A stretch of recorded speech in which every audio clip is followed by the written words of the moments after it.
Hello friends, once again welcome back to my channel.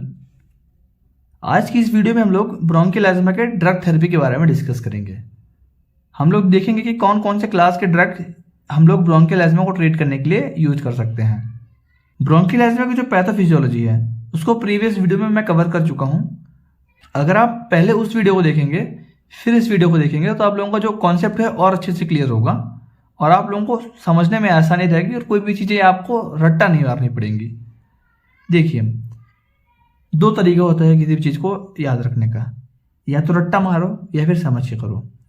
अब जब रट्टा मारते हैं तो डायरेक्टली याद करना पड़ता है उसके लिए, और उसमें मेहनत ज़्यादा लगती है मेरे ख्याल से। और जो समझ के करना होता है उसमें हमको भले दो चार बातें ज़्यादा पढ़नी पड़ेंगी, लेकिन हमको उन दो चार बातों को भी याद नहीं करना पड़ता। फिर अगर हम समझ लेते हैं तो हमको रट्टा नहीं मारना पड़ता और ज़्यादा समय तक याद भी रहता है। तो मैं आपको यही सजेस्ट करूंगा कि आप लोग रट्टा मारने के पीछे कम भागें, समझने के पीछे ज़्यादा भागें। चलिए, ज़्यादा टाइम वेस्ट ना करते हुए मैं अपने इस डिस्कशन को स्टार्ट करता हूं। हम लोग ब्रोंकियल एस्मा को ट्रीट करने के लिए 4 क्लास के ड्रग्स को यूज करते हैं। मेन ड्रग रहेगा हमारा कॉर्टिकोस्टेरॉइड्स, फिर हमारा रहेगा ल्यूकोट्राइन पाथवे मॉडिफायर्स, फिर हम डिस्कस करेंगे मोनोक्लोनल एंटीबॉडीज के बारे में, और लास्ट में हमारा रहेगा ब्रोंकोडायलेटर्स। इस लेक्चर के अंदर हम लोग 2 क्लास को डिस्कस करेंगे और जो अगली 2 क्लास होगी उनको नेक्स्ट वाले लेक्चर में हम लोग कंप्लीट करेंगे। जो अपने कॉर्टिकोस्टेरॉइड्स होते हैं वो 3 टाइप के मैकेनिज्म ऑफ एक्शन शो करते हैं। आइए उनके बारे में एक एक करके डिस्कस कर लेते हैं। जैसे कि हम लोग पिछली वीडियो में डिस्कस कर चुके हैं कि जो अपने कॉर्टिकोस्टेरॉइड्स होते हैं वो मास्ट सेल के डीएनए में जो एक्टिवेशन हो रहा था उसको रोकेंगे और वो कुछ ट्रांसक्रिप्शनल चेंजेस लाते हैं, जिस वजह से हिस्टोन डीएसिटाइलेज एंजाइम का एक्टिवेशन होता है, यानी कि वो एंजाइम इंड्यूस होगा। कौन सा एंजाइम? Histone डीएसिटाइलेज enzyme. अब ये क्या करेगा? ये एसिटाइल ग्रुप का रिमूवल करता है हिस्टोन 3 प्रोटीन से। हम लोगों ने हिस्टोन ऑक्टामर पढ़ रखा है, डीएनए के अंदर हिस्टोन ऑक्टामर्स होते हैं। हिस्टोन ऑक्टामर में बहुत सारे टाइप की हिस्टोन प्रोटीन्स होती हैं, तो ये रिमूव करता है एसिटाइल ग्रुप किससे? हिस्टोन 3 प्रोटीन से, जिस वजह से लॉक्स एंजाइम और फॉस्फोलाइपेज A2 PLA2 मतलब कि फॉस्फोलाइपेज A2 और ल्यूकोट्राइन का सिंथेसिस इनहिबिट हो जाता है। और जब इनका सिंथेसिस इनहिबिट हो जाता है तो इन्फ्लेमेशन भी इनहिबिट हो जाता है। और अल्टीमेटली हमको क्या करना था? इन्फ्लेमेशन को रोकना था, और हम यहाँ पे इन्फ्लेमेशन रोक लिए हैं। जब ब्रोंकियोस में इन्फ्लेमेशन नहीं होगा तो ब्रोंकियो कॉन्स्ट्रिक्शन नहीं होगा, ब्रोंकियो कॉन्स्ट्रिक्शन नहीं होगा तो हम वहाँ पे ब्रोंकियल एस्मा को ट्रीट कर पा रहे हैं। दूसरा एक्शन रहेगा, ये एक ऐसी प्रोटीन का सिंथेसिस बढ़ा देता है जो कि फॉस्फोलाइपेज A2 का डायरेक्ट इनहिबिटर होता है। कौन सी प्रोटीन है वो? है अपनी लिपोकॉर्टिन प्रोटीन। लिपोकॉर्टिन प्रोटीन का जब सिंथेसिस बढ़ जाता है तो जो अपने फॉस्फोलाइपेज A2 का सिंथेसिस हो रहा था वो इनहिबिट हो जाता है। फॉस्फोलाइपेज A2 का सिंथेसिस जब इनहिबिट हो जाएगा तो फॉस्फोलाइपेज A2 का लेवल घट जाएगा। जब लेवल घट जाएगा फॉस्फोलाइपेज A2 का तो इनहिबिट हो जाएगा लॉक्स और ल्यूकोट्राइन का सिंथेसिस भी, अल्टीमेटली इन्फ्लेमेशन भी इनहिबिट हो जाएगा। तीसरा एक्शन जो है इसका वो लिम्फ नोड्स पे है। ये लिम्फ नोड पे ऐड करेगा, और जो लिम्फ नोड्स पे जो अपनी TS2 सेल्स थी, जो ब्रोंकियल एस्मा पेशेंट के अंदर जो एक्टिवेटेड रहती हैं सेल्स, कौन सी रहती हैं वो? TS2 sales. उन TS2 सेल्स का ये एपोप्टोसिस करवा देता है। ये इंड्यूस करता है उन सेल्स के अंदर एपोप्टोसिस, और उन सेल की एजिंग हो जाने लगती है जिससे सेल डेथ हो जाती है। जब TS2 सेल्स की डेथ हो जाएगी तो अपना जो IgE का प्रोडक्शन हो रहा था वो भी रिड्यूस हो जाएगा, और IgE ही तो इन्फ्लेमेशन करवाता था कि वो मास्ट सेल पे एक्ट करता था, फिर इन्फ्लेमेशन होता था। तो जब IgE का प्रोडक्शन कम हो जाएगा तो वो मास्ट सेल पे एक्ट नहीं करेगा, मास्ट सेल पे एक्ट नहीं करेगा तो इन्फ्लेमेशन भी नहीं होगा। तो हम लोग डिस्कस कर लिए कि इसका मैकेनिज्म ऑफ एक्शन क्या है। अब आइए देख लेते हैं कि हमारा जो ब्रोंकियल एस्मा है वो अलग अलग टाइप का होता है, कि अलग अलग सीवियरिटी पे डिपेंड कर सकता है। तो उसके लिए हम कैसे ड्रग्स को देंगे, कौन कौन से कॉर्टिकोस्टेरॉइड्स को देंगे। सबसे पहले रहेगा हमारा एक्यूट सीवियर ब्रोंकियल एस्मा का ट्रीटमेंट कैसे करेंगे, जिसको हम लोग दूसरे नाम से जानते हैं स्टेटस एस्मेटिकस, जिसके लिए हम लोग IV रूट के थ्रू मेथाइलप्रेडनिसोलोन और हाइड्रोकॉर्टिसोन को यूज करेंगे। दूसरा केस रहेगा हमारा सीवियर ब्रोंकियल एस्मा का ट्रीटमेंट के लिए, जिसके लिए हम लोग ओरल रूट के थ्रू प्रेडनिसोलोन को यूज करेंगे। और हमारा सबसे मेन इंपॉर्टेंट जो ड्रग रहेगा वो है अपना इनहेलेशनल कॉर्टिकोस्टेरॉइड, जो कि मेंटेनेंस ट्रीटमेंट के लिए हम लोग देते हैं ब्रोंकियल एस्मा के। जो अपना इनहेलेशनल कॉर्टिकोस्टेरॉइड है उसको माउथ इनहेलर्स के थ्रू दिया जाता है और वो लोकल रूट के थ्रू होता है अपना, इसलिए उसके साइड इफेक्ट भी कम होते हैं। लेकिन ऐसा नहीं है कि स्टेरॉइड है तो उसके साइड इफेक्ट नहीं होंगे, स्टेरॉइड है तो उसका साइड इफेक्ट होना ही है। हम उनके बारे में आगे चल के डिस्कस भी करेंगे। कौन कौन से ड्रग्स हैं जो कि मेंटेनेंस ट्रीटमेंट के लिए दिए जाते हैं? फ्लूटिकासोन, बेक्लोमेथासोन, ब्यूडेसोनॉइड, साइक्लेसोनाइड और हमारा लास्ट रहेगा मोमेटासोम। जो अपना फ्लूटिकासोन और बेक्लोमेथासोन है वो प्रेगनेंसी के अंदर यूज करना एकदम बिल्कुल सेफ है। इसको सबसे ज्यादा पोटेंट कौन सा ड्रग रहेगा? हमारा फ्लूटिकासोन। ये मोस्ट पोटेंट इनहेलेशनल कॉर्टिकोस्टेरॉइड है। जो अपना साइक्लेसोनाइड है वो इनएक्टिव फॉर्म में लिया जाता है और ये टारगेट साइट पर जाके एक्टिवेट हो जाता है। जैसे कि ये टारगेट साइट पर जाके एक्टिवेट होता है तो ये अदर पार्ट्स पे ये इफेक्ट नहीं कॉज कर पाएगा, इसलिए इसको बोलते हैं सॉफ्ट स्टेरॉइड है ये। इन तीनों में से जो हमारा इनहेलेशनल कॉर्टिकोस्टेरॉइड है जो कि मेंटेनेंस ट्रीटमेंट के लिए दिया जाता है उस पर शॉर्ट नोट्स वगैरह पूछा जा सकता है, तो ये एक इंपॉर्टेंट टॉपिक है। इसके बारे में थोड़ा और हम लोग डिस्कशन करेंगे। आइए चलते हैं उनके बारे में डिस्कस कर लेते हैं। अगर हम इनहेलेशनल कॉर्टिकोस्टेरॉइड के साइड इफेक्ट्स के बारे में बात करें तो मेन साइड इफेक्ट जो है इसका ओरल कैंडिडियासिस या दूसरा नाम है उसका ओरल थ्रस, जो कि मोस्ट कॉमन साइड इफेक्ट है। ये अपना फंगस कैंडिडा का इन्फेक्शन होता है, इसलिए इसको बोलते हैं सेकेंडरी इन्फेक्शन, क्योंकि इसको लेने की वजह से दूसरे ऑर्गेनिजम्स का इन्फेक्शन होने लगा है, इसलिए उसको बोलते हैं सेकेंडरी इन्फेक्शन। आइए समझते हैं कि ये कैसे होता है। तो जो माउथ इनहेलर्स के थ्रू स्टेरॉइड को लिया गया है, यानी इनहेलेशनल कॉर्टिकोस्टेरॉइड को जो लिया गया है, उनका जो कुछ पार्टिकल्स है वो डिपॉजिट हो जाता है अपने बक्कल म्यूकोजा में।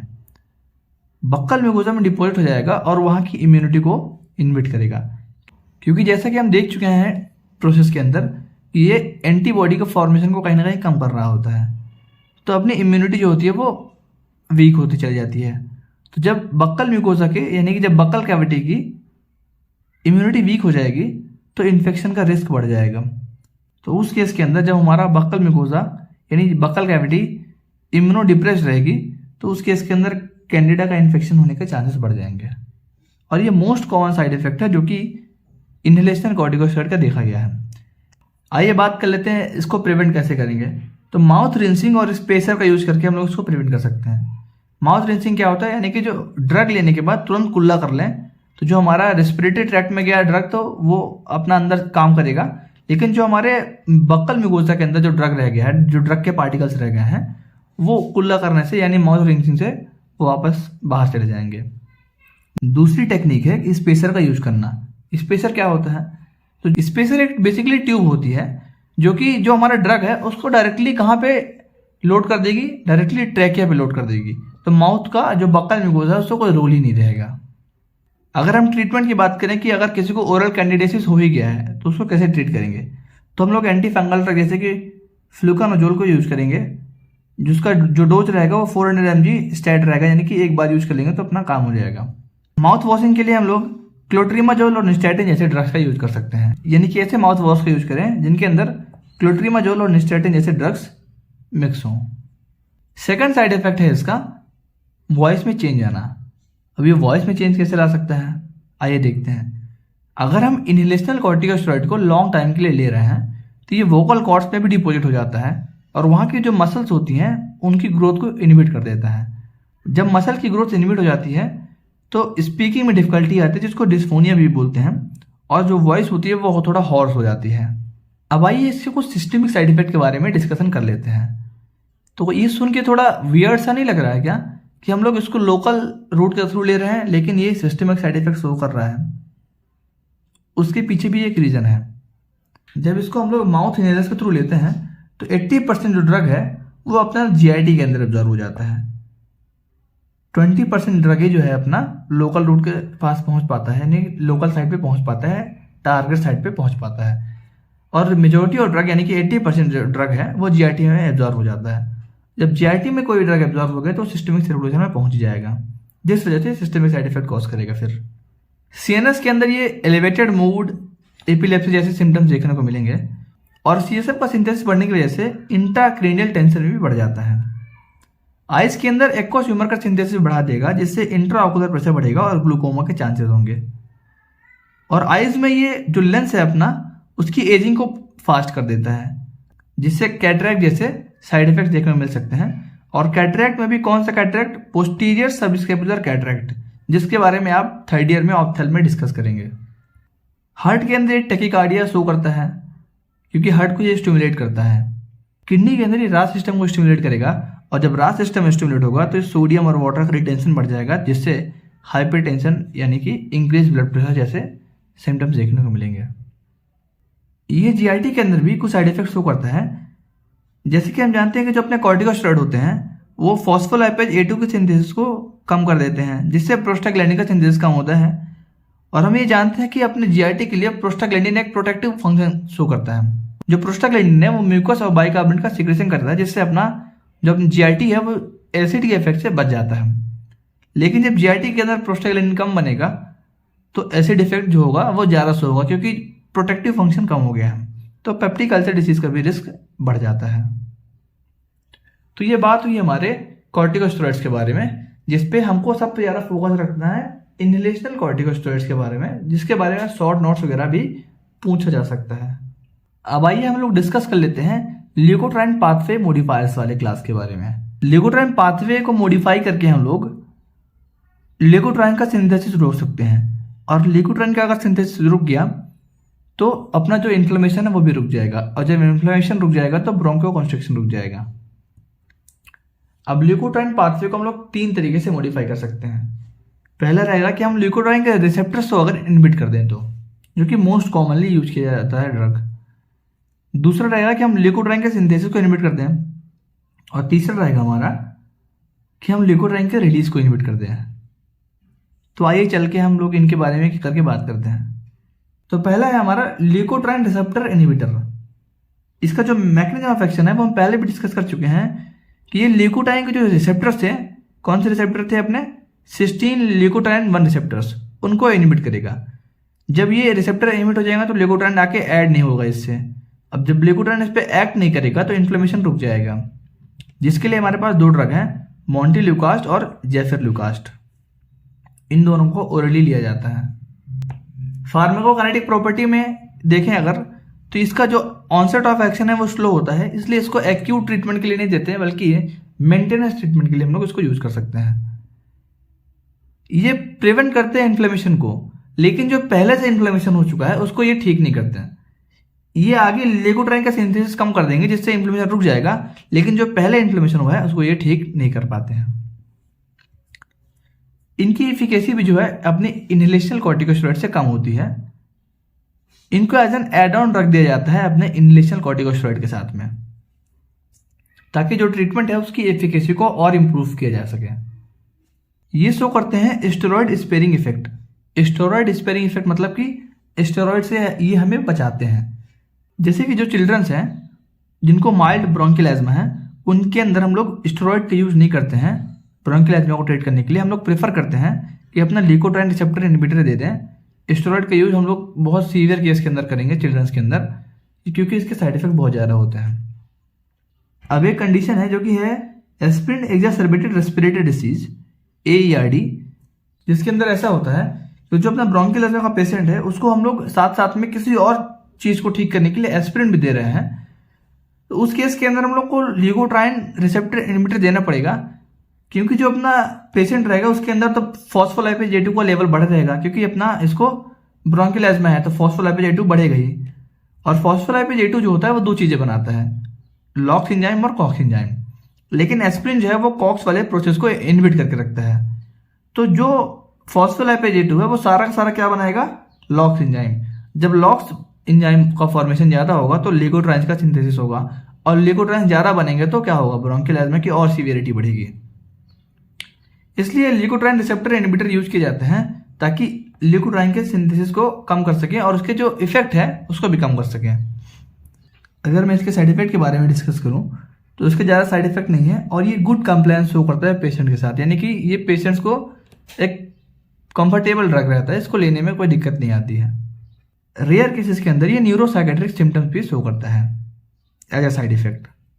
अब आइए हम लोग ऐसे ड्रग्स के बारे में डिस्कशन करते हैं जो कि ल्यूकोट्राइन के सिंथेसिस को इनहिबिट करते हैं। इसका जो मैकेनिज्म ऑफ एक्शन ये रहेगा कि ये लॉक्स एंजाइम को यानी कि लाइपोक्सिलेज एंजाइम को क्या करेंगे, इनहिबिट करेंगे। जब लॉक्स एंजाइम इनहिबिट हो जाएगा तो ल्यूकोट्राइन का सिंथेसिस भी इनहिबिट हो जाएगा, जो कि प्रिवेंट करेगा इन्फ्लेमेशन को, और इन्फ्लेमेशन नहीं होगा तो ब्रोंकोकंस्ट्रिक्शन नहीं होगा। इसके अंदर हमको पढ़ना है जेल्यूटन। जेल्यूटन की अगर फार्माकोकाइनेटिक प्रॉपर्टी के बारे में देखो तो इसको ओरल रूट के थ्रू लिया जाता है मेनली, और ज़्यादा इंपॉर्टेंट नहीं है, केवल नाम याद रखना है।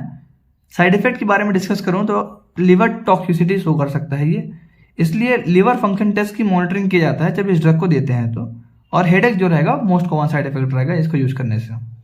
अब लास्ट में देखते हैं हम लोग ल्यूकोट्राइन रिलीज इनहिबिटर्स के बारे में, या फिर इनका दूसरा नाम है मास्ट सेल स्टेबलाइजर्स। जो अपने मास्ट सेल स्टेबलाइजर होते हैं वो मास्ट सेल को हाइपर पोलराइज कर देते हैं। कैसे करेंगे हाइपर पोलराइज? ये क्लोराइड आयन की एंट्री को बढ़ा देते हैं जिससे मास्ट सेल हाइपर पोलराइज हो जाती है। जब मास्ट सेल हाइपर पोलराइज हो जाएगी तो ल्यूकोट्राइन्स का रिलीज स्टॉप हो जाएगा, क्योंकि डीग्रेनुलेशन स्टॉप हो जाता है। तो इसके अंदर दो ड्रग्स हैं, सोडियम क्रोमोग्लाइकेट और दूसरा रहेगा हमारा निडोक्रोमिल सोडियम। अगर इसकी इंडिकेशन के बारे में बात करूं तो ब्रोंकियल एज़मा तो हम पढ़ ही रहे हैं, साथ साथ में हम लोग इसको साइनोसाइटिस और एलर्जिक कंजक्टिवाइटिस के अंदर भी दे सकते हैं। ज़्यादा इसके साइड इफेक्ट अभी तक रिपोर्ट नहीं किए गए हैं। तो ये बात हुई हमारे दो टाइप के ब्रोंकियल एज़मा के ड्रग्स के बारे में।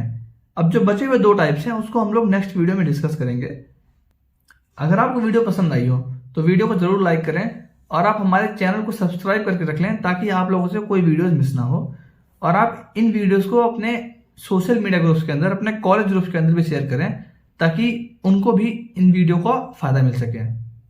और इन लेक्चर्स की नोट्स के लिए आप हमारे टेलीग्राम चैनल medmonk21 को ज्वाइन कर लीजिए, जिसका जो लिंक रहेगा मैं डिस्क्रिप्शन बॉक्स में और कमेंट बॉक्स में पिन कर दूंगा। आप वहां से ज्वाइन करके इन वीडियोस की नोट्स को ले सकते हैं।